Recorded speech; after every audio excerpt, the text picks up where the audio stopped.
अस्सलाम वालेकुम नाज़रीन, एमए करंट न्यूज़ में आपका खैर मकदम है। खबरों के साथ मैं सैयद अहमद अली।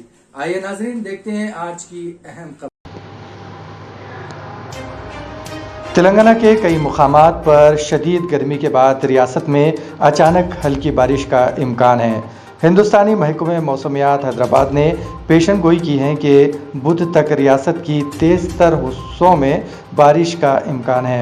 महकमे मौसमियात ने रियासत के कोमरम, भीम आसिफाबाद, निर्मल, मेदक, संगारेड्डी, नलगोंडा और सूर्यापीठ के लिए जर्द अलर्ट जारी किया है। साथ ही महकमे मौसमियात ने कहा है कि हैदराबाद में आइंदा 48 घंटों के दौरान मतला के अबरालूद होने का इम्कान है। चारशंबे तक हैदराबाद के अलावा अजला में बारिश की पेश क़यासी की गई है। तेलंगाना सिद्दीपेट ज़िले में फसलों को बंदरों और दीगर जंगली जानवरों के अलावा परिंदों से महफूज रखने के लिए एक नकली रीच की खिदमत हासिल की गई हैं।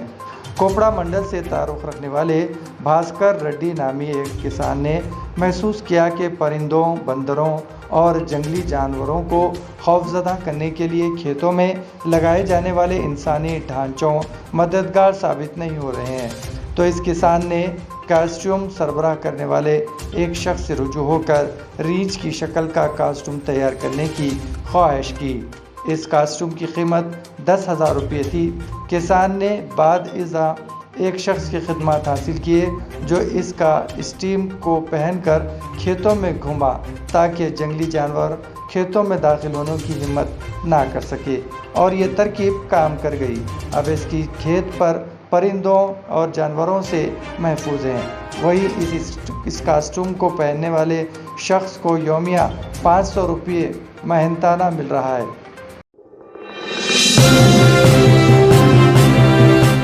आईटी व इंडस्ट्रियल पड़ोसी रियासत कर्नाटक में हिजाब और हलाल के मसले पर जारी तनाज़े पर तबसरा करते हुए कांग्रेस के पीसीसी सदर शिव कुमार से कहा है कि हमें इंफ्रास्ट्रक्चर के फ़रोग़, आईटी और बीटी की तरक्की पर तवज्जो मरकूज़ करना चाहिए। हिजाब और हिजाब के मसले पर तवज्जो मरकूज़ करने की ज़रूरत नहीं है। ट्विटर पर वज़ीर तारक रामाराव ने कहा है कि एक दौर में बेंगलुरु आईटी का मरकज़ हुआ करता था, लेकिन वहां आज जो कुछ हो रहा है इससे हिंदुस्तान के सिलिकॉन वैली का नाम खराब हुआ है। ट्विटर पर तारक रामाराव ने कहा है कि कर्नाटक पीसीसी सदर डीके शिव कुमार से कहा है कि शिव कुमार अन्ना में कर्नाटक की सियासत के बारे में ज़्यादा नहीं जानता। मैं ये नहीं कह सकता कि वहाँ कौन जीतेगा। वज़ीर केटी रामाराव ने कहा कि हैदराबाद और बेंगलुरु शहरों के दरमियान सेहतमंद मुकाबला होना चाहिए ताकि नौजवानों के लिए रोज़गार के मौके पैदा हो और मुल्क की खुशहाली हो। एक ट्वीट में वज़ीर केटी रामाराव ने कहा है कि बुनियादी ढांचा, आईटी और बीटी पर तवज्जो दी जाए, लेकिन हलाल और हिजाब जैसे मसाइल पर तवज्जो देने की ज़रूरत नहीं है।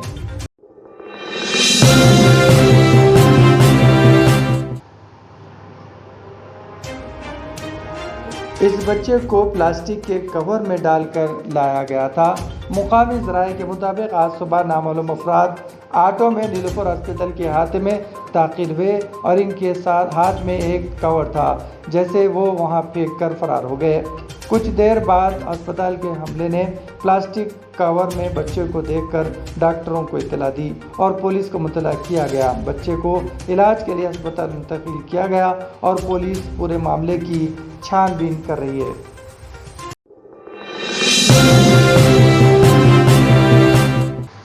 तेलंगाना के गवर्नर डॉक्टर तुलसीमई सौंदरराजन ने राजभवन के मुस्लिम मुलाजिमीन में रमज़ानुल मुबारक के आगाज़ के पहले दिन इफ्तारी और तोहफ़े तकसीम किए। गवर्नर ने राजभवन परिवार के तमाम मुस्लिम नौजवान मुलाजिमीनों के लिए खुसूसी तकरीब का एहतमाम किया। उन्होंने रमज़ान मुबारक के आगाज़ पर मुबारकबाद पेश की।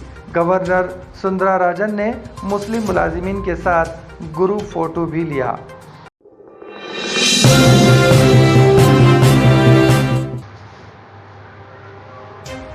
حیدرآباد نمائش کی تاریخ میں توسیع کی گئی ہے، اب یہ 14 اپریل تک جاری رہے گی۔ نمائش سوسائٹی کے ذمہ داروں نے بتایا کہ 8 اپریل کو نمائش ختم ہونے والی تھی، تاہم اسٹال مالکین کی درخواست پر اس میں توسیع کی گئی ہے۔ البتہ 9 اور 10 اپریل کو نمائش بند رہیں گی۔ 11 اپریل سے اس کا دوبارہ آغاز ہوگا۔ نمائش کے اوقات 4 بجے شام تا 11 بجے رات رہیں گے۔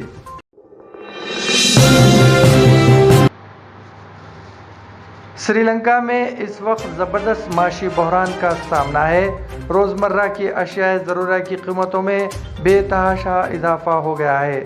انڈا 30 روپے، شکر 240 روپے فی کلو، تیل 850، کلو چاول اور گیہوں 220 روپے فی کلو فروخت ہو رہے ہیں، جس کی وجہ سے عوام سڑکوں پر نکل کر پرتشدد مظاہرہ شروع کر دیے ہیں، جس کے بعد ملک میں ایمرجنسی نافذ کر دی گئی ہے۔ سری لنکا کی حکومت نے اپنے خلاف بڑھتے ہوئے پرتشدد حملوں کو روکنے اور لوگوں کو ایک جگہ جمع ہونے سے روکنے کے لیے سوشل میڈیا پر پابندی لگا دی ہے۔ اسی کے ساتھ ناظرین خبرنامہ یہیں اختتام پذیر ہوتا ہے۔ ہمیں ساری ٹیم کے ساتھ اجازت دیجیے اور ہاں، سبسکرائب کیجیے، لائک کیجیے اور شیئر کیجیے۔ اسی کے ساتھ ہمیں اجازت